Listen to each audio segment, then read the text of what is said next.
Subscribe कीजिए हमारे YouTube channel नाते रजा को और बेल आइकन को प्रेस कीजिए जिससे आपको हर रोज न्यू वीडियो की नोटिफिकेशन सब्सक्राइब। यहां मुसलमानों को पता चलना चाहिए कि गालियां देने वाले वली नहीं बनते,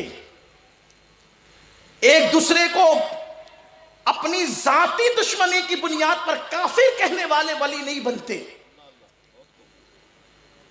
किसी से अपने नफ्स के लिए और हवाए नफ्स के लिए लड़ने वाले कभी वली नहीं बनते।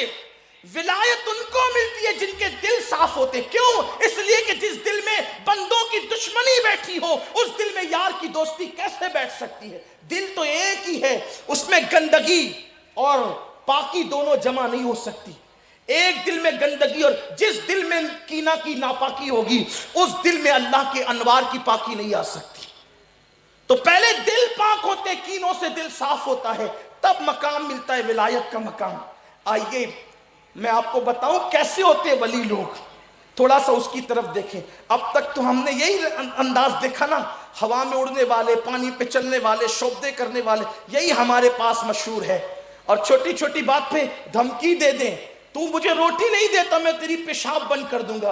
अरे एक रोटी के वस्तु पेशाब बंद करने की धमकी दे रहा है, ये वली नहीं हो सकता। ये तो सिर्फ यूं ही बात है। अरे सब ले भी ले, लेकिन फिर कहा जाता है जा ये तेरा ज़र्फ था तूने ले लिया, हमारा ज़र्फ हमने माफ कर दी। ये जो कहा जाता है ना, वली वो होता है जिसको देखकर खुदा याद आता है। माफ कीजिएगा अगर मैं गलती कर रहा हूं तो मेरी इस्लाह कर दीजिएगा। हमने इस पूरी हदीस को फोकस कर दिया कि जिसको देखो तो खुदा याद आ जाए, मतलब जिसका चेहरा बहुत गोरा और नूरानी हो वो उसको देखो तो खुदा याद आ गया, अब वो वली है। अब सारे लोग फिर मेकअप पर तवज्जो देने लगे और अब मजहबी स्टेज पर भी लोग मेकअप करके आने लगे, क्योंकि भाई मुझे देखकर तो खुदा याद आना चाहिए। खुदा याद आने का मफहूम ये नहीं था कि सफेद चमड़ियां देख करके खुदा याद आएगा, वरना बर्तानिया और अमेरिका के अंग्रेजों को क्या नाम दोगे? खुदा याद आने का मतलब यह है उसकी शफकतें देखकर तुम्हें खुदा याद आएगा कि जब बंदे की शफकतों का यह आलम है तो जिसको इसने बनाया है उस खालिक की शफकतों का आलम क्या होगा? उसके माफ करने और हिल्म को देख करके मंजर पता चलेगा कि जब इसकी माफ करने की बंदे की शान ये है तो इसके खालिक के माफ करने का अंदाज क्या होगा? ये है वो मफहूम, ये है वो मफहूम। जिस वक्त फतेह मक्का के दिन हुजूर ने फरमाया ना, जाओ तुम सब आजाद हो, जाओ तुम सब आजाद हो, उस दिन लोगों को पता चला ये कहते हैं कि मैं अल्लाह का बंदा हूं। तो जब बंदे के माफ करने का ये आलम है तो उसके माफ करने का आलम, खुदा यूं याद आता है, खुदा यूं याद आता है। हमने अपनी मर्जी से, मैं ये भी नहीं कह रहा हूं कि चेहरे पर ये बात नहीं आती सादिक, लेकिन हमने सिर्फ चेहरे तक महदूद कर दी। देखो खुदा कैसे याद आता है।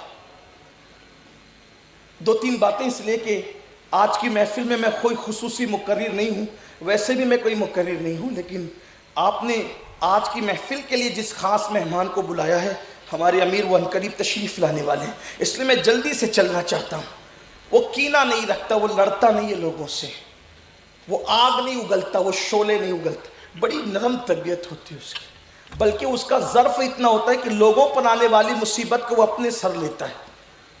एक बुजुर्ग फरमाते हैं कि एक बुजुर्ग तशरीफ लाए, उन्होंने फरमाया कि आज बगदाद वालों पर, देखो कैसे औलिया अल्लाह बचा, आज बगदाद वालों पर मुसीबत नाजिल होने वाली है, हम दोनों मिलकर उस मुसीबत को अपने पर ले लेते हैं और अहले बगदाद को उससे महफूज कर लेते हैं। इस तरह मुसीबतें टलती। एक बुजुर्ग शहर बगदाद में आए तो देखा कि कोई जिना के अड्डे पे जा रहा है, कोई शराब के अड्डे पे जा रहा है, कोई जुए के अड्डे पे जा रहा है, कोई ये कर रहा है, कोई वो कर रहा है। उस बुजुर्ग ने अपना सामान बांधा और सामान बांधने के बाद कहा बगदाद अब रहेगा नहीं, ये तो तबाह और बर्बाद हो जाएगा, क्योंकि इसमें तो पापी पापी लोग हैं। दूसरे वली जो उनसे बड़ा मकाम रखते थे उन्होंने कहा ये बगदाद तबाह नहीं होगा। कहा क्यों? तो उनके सर पे हाथ रखा तो देखा कि उस दौर का कुतुब, वहां का बगदाद मोहल्ला का, अहले बगदाद के लिए मगफिरत की दुआ कर रहा था। تو کہا ان کے پاپ نہیں دیکھتی قدرت، اس کی مغفرت کی دعاؤں کے صدقے معاف کرتی ہے۔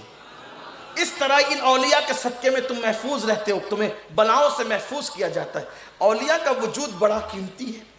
تو ولی کینے سے محفوظ ہوتا ہے، بغض سے، حسد سے، نفرتوں سے محفوظ ہوتا ہے۔